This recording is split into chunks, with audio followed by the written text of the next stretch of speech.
সরকারি বেতন কমিশনে উত্তেজনা, সচিবদের বিরোধিতায় 1:4 অনুপাত ঝুঁকির মুখে। নবম পে স্কেল কার্যকরের সর্বশেষ আপডেট নিয়ে প্রথম আলো পত্রিকা একটি প্রতিবেদন এসেছে। সম্পূর্ণ দেখুন। শুরুতেই চ্যানেলটি সাবস্ক্রাইব করে রাখুন নবম পে স্কেলের সর্বশেষ গুরুত্বপূর্ণ আপডেট সমূহ, যাতে আপনার মিস না হয়ে যায়। তো দর্শক, 2025 সালের জাতীয় বেতন কমিশন নতুন বেতন কাঠামোর প্রস্তাব নিয়ে গভীর অস্থিরতার মধ্যে পড়েছে। সরকারের উচ্চপদস্থ সচিবরা প্রস্তাবিত 1:4 অনুপাত মানতে রাজি নন। ফলে প্রশাসনে উত্তেজনা ও ঝড়ের পরিস্থিতি তৈরি হয়েছে। অর্থ মন্ত্রণালয় ও পে কমিশনের প্রাথমিক প্রস্তাবে সর্বনিম্ন থেকে সর্বোচ্চ বেতনের অনুপাত 1:4 নির্ধারণের কথা বলা হয়েছিল। অর্থাৎ একজন অফিস সহকারী যদি পান 30,000 টাকা বেতন, তাহলে একজন সচিবের বেতন হবে 1,20,000 টাকা। কিন্তু সচিবরা এই ব্যবধানকে অসম্ভব ও অবাস্তব বলে দাবি করছেন। কারণ তাদের মতে দায়িত্ব ও জটিলতার তুলনায় এত কম পার্থক্য প্রশাসনিক ভারসাম্য নষ্ট করবে। সরকারি কর্মচারী সংগঠনগুলো অবশ্য বলছে, বহু বছর ধরে সচিব ও তৃণমূল কর্মকর্তাদের মধ্যে বিশাল বৈষম্য প্রশাসনের হতাশার মূল কারণ। তাই তারা চান 1:4 অনুপাতে ন্যায্যতা নিশ্চিত করবে। কিন্তু সচিব পর্যায়ের বিরোধিতার কারণে কমিশনের কাজ বর্তমানে কার্যত থমকে গেছে। সম্প্রতি রাষ্ট্রীয় অতিথি ভবন যমুনায় অনুষ্ঠিত বৈঠকে প্রধান উপদেষ্টা ডক্টর মোহাম্মদ ইউনূস কর্মকর্তাদের উদ্দেশ্যে বলেন, বেতন কাঠামো এমন হতে হবে যাতে কর্মকর্তা ও কর্মচারীদের মধ্যে সামঞ্জস্য বজায় থাকে, তবে ন্যায্যতা যেন কখনো হারায় না। বৈঠকে সচিবদের একাংশ জানিয়েছেন, 1:8 অনুপাতের নিচে গেলে প্রাথমিক কার্যক্রমে সমস্যা দেখা দিতে পারে। কেউ কেউ আবার 1:10 পর্যন্ত ব্যবধানের প্রস্তাব দিয়েছেন। তো দর্শক, ভিডিওটির এই মুহূর্ত পর্যন্ত এসে এখন পর্যন্ত যারা চ্যানেলটি সাবস্ক্রাইব করেননি, সাবস্ক্রাইব করে ভিডিওটি কন্টিনিউ করুন নবম পে স্কেলের সকল আপডেট সবার আগে পেতে। তো দর্শক, এই পরিস্থিতিতে বেতন কমিশন পড়েছে দ্বিধার মধ্যে। একদিকে রাজনৈতিক অঙ্গনের স্বচ্ছতা ও ন্যায্যতার প্রতিশ্রুতি, অন্যদিকে প্রশাসনিক লোভ ও অবস্থান।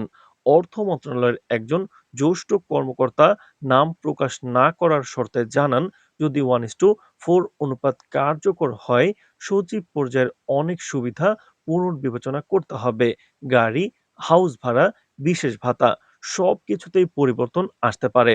অন্যদিকে নিম্ন ও মধ্যস্তরের সরকারি কর্মচারীরা বলছেন, আমরা শুধু বেতন বাড়াতে বলছি না, আমরা চাই বেতন ব্যবধান কমুক। একজন অফিস সহকারী আর সচিবের মধ্যে 10 গুণ পার্থক্য কেন থাকবে? এই ক্ষোভ দ্রুত ছড়িয়ে পড়েছে অফিসগুলোতে।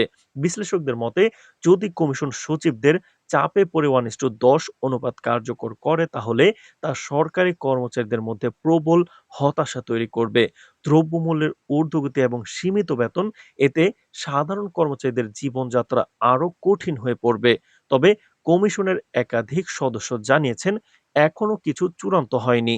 প্রধান উপদেষ্টা একটি সমঝোতামূলক অনুপাত, যেমন 1:6 অনুপাত প্রস্তাব করেছেন, যাতে সচিবদের মর্যাদা বজায় থাকে এবং কর্মচারীদের ন্যায্যতাও অক্ষুণ্ণ থাকে। সরকারি দপ্তরগুলোতে চলছে হিসাব নিকাশের লড়াই। কেউ ভাবছেন বেতন বাড়লেও বাজেটের ভারসাম্য কেমন রাখা যায়, কেউ ভাবছেন এই কমিশনের সিদ্ধান্ত ভবিষ্যতে প্রশাসনিক কাঠামোকে কোন পথে নিয়ে যাবে। সবচেয়ে বড় প্রশ্ন রয়ে গেছে, কোন অনুপাতে নির্ধারিত হবে সরকারি বেতন কাঠামো?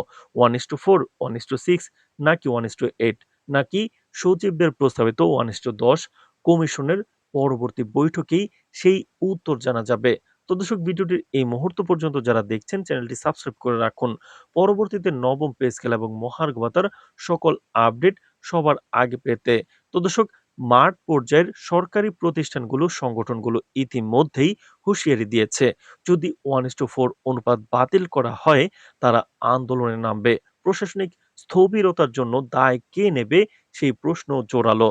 প্রধান উপদেষ্টা ইতিমধ্যেই বলেছেন, সরকারি চাকরিজীবীদের ন্যায্যতা ও মানবিক মর্যাদা নিশ্চিত করা আমাদের দায়িত্ব।